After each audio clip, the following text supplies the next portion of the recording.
കർത്താവിൻ്റെ പരിശുദ്ധമായ നാമം വാഴ്ത്തപ്പെടുമാറാകട്ടെ. അനുഗ്രഹിക്കപ്പെട്ട ഈ നല്ല പ്രഭാതത്തിനായിട്ട് കർത്താവിന് സ്തോത്രം ചെയ്യുന്നു. ഈ പ്രഭാത സന്ദേശം കേൾക്കുന്ന എല്ലാ പ്രിയപ്പെട്ടവർക്കും വീണ്ടും വരുന്നവനായ ക്രിസ്തുയേശുവിൻ്റെ നാമത്തിൽ എൻ്റെ പ്രഭാത വന്ദനങ്ങളെ ഈ നിമിഷം അർപ്പിക്കട്ടെ. വളരെ പ്രാർത്ഥനയോടും തികഞ്ഞ ദൈവാശ്രയത്തോടും കൂടി ഈ പ്രഭാതത്തിൽ ഒരു തിരുവചന സന്ദേശത്തിലേക്ക് നിങ്ങളുടെ ശ്രദ്ധയെ തിരിക്കുകയാണ്.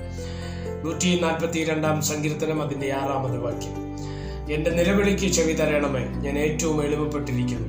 എന്നെ ഉപദ്രവിക്കുന്നവർ എന്നിലും ബലവാന്മാരാകയാൽ അവരുടെ കയ്യിൽ നിന്ന് എന്നെ വിടുവിക്കണമേ. ഈ വാക്യങ്ങൾക്കാട്ട് ദൈവത്തിന് സ്തോത്രം ചെയ്യുകയാണ്.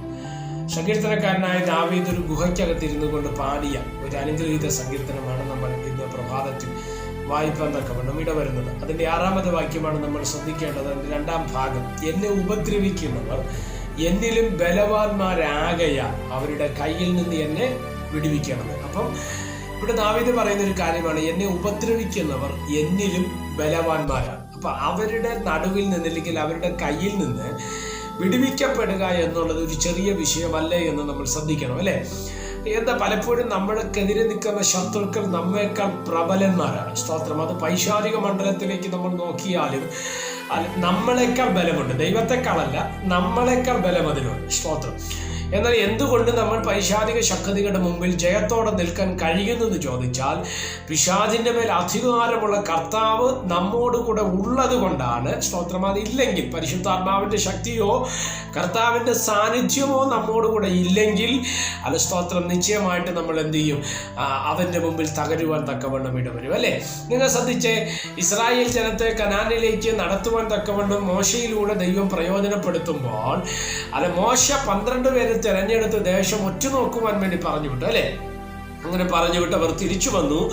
10 പേർ ഒരേ സ്വരത്തിൽ പറഞ്ഞൊരു വാചകമുണ്ട്, അവിടെയുള്ളവർ ബലവാന്മാരാണ്, അവിടെയുള്ളവർ ശക്തന്മാരാണ്, നമ്മൾ അവരുടെ മുമ്പിൽ വെറും വെട്ടിക്കിളികളാണ്, അവർ അനാക്യമല്ലന്മാരാണ് എന്നൊക്കെ പറയുന്ന 10 പേരുടെ വാചകം നമുക്ക് കേൾക്കുവാൻ കഴിയും. എന്നാൽ യോശുവയും കാലേബും എന്ന ദൈവ മനുഷ്യർ പറഞ്ഞൊരു വാചകമുണ്ട്, ദൈവം നമ്മെ മിസ്രയീമിന്റെ മണ്ണിൽ നിന്ന് വിടുവിച്ചത് കനാൻ ദേശത്തിൽ എത്തിക്കാൻ വേണ്ടിയാണ്. ദൈവം അത് ചെയ്യും. Praise the Lord. കർത്താവ് നമ്മോട് കൂടെ ഉണ്ടെങ്കിൽ നമ്മൾ ആ ദേശം കൈവശമാക്കുമെന്നാണ് അവർ പറഞ്ഞത്. എൻ്റെ അർത്ഥം എന്തുവാ?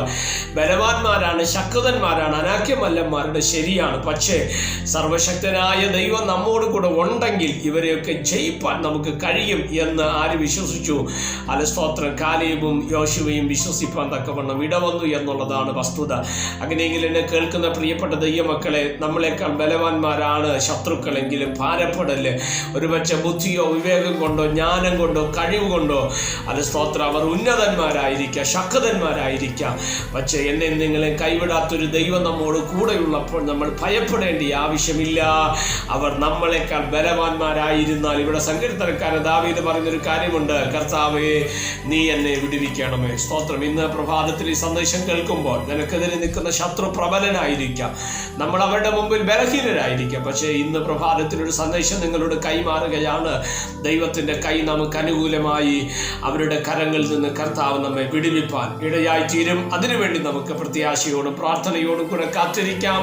ദൈവം നമ്മെ സഹായിക്കട്ടെ. പരിശുദ്ധ പിതാവേ, ഈ സന്ദേശത്തിനായിട്ട് നന്ദിയോടെ സ്തോത്രം ചെയ്യുന്നു. ഈ സന്ദേശം കേൾക്കുന്ന എല്ലാ പ്രിയപ്പെട്ടവരെ തൃക്കരങ്ങൾ തരികയാണ്. അവിടെ നിന്ന് ചെറുകടിയിൽ മറയ്ക്കണമേ, കൃപ കൊണ്ട് പൊതിയണമേ. അനർത്ഥങ്ങളിൽ നിന്ന്, പ്രയാസങ്ങളിൽ നിന്ന്, പ്രതിസന്ധികളിൽ നിന്ന് കർത്താവ് വിടുവിച്ച് രക്ഷിച്ച് മാനിച്ച് അനുഗ്രഹിച്ച് ഉദ്ധരിക്കുന്ന യഹോവയുടെ കരം ഈ ദിവസങ്ങൾ പിന്നെയും വെളിപ്പെട്ടു വരുക. സ്വർഗമിടവരുത്തും. മഹത്വം അങ്ങേക്ക്. യേശു കർത്താവിന്റെ നാമത്തിൽ പ്രാർത്ഥനകളെ കേൾക്കണം. സ്വർഗീയ നല്ല പിതാവേ, ആമേൻ. എല്ലാവരെയും ദൈവം അനുഗ്രഹിക്കട്ടെ. God bless you.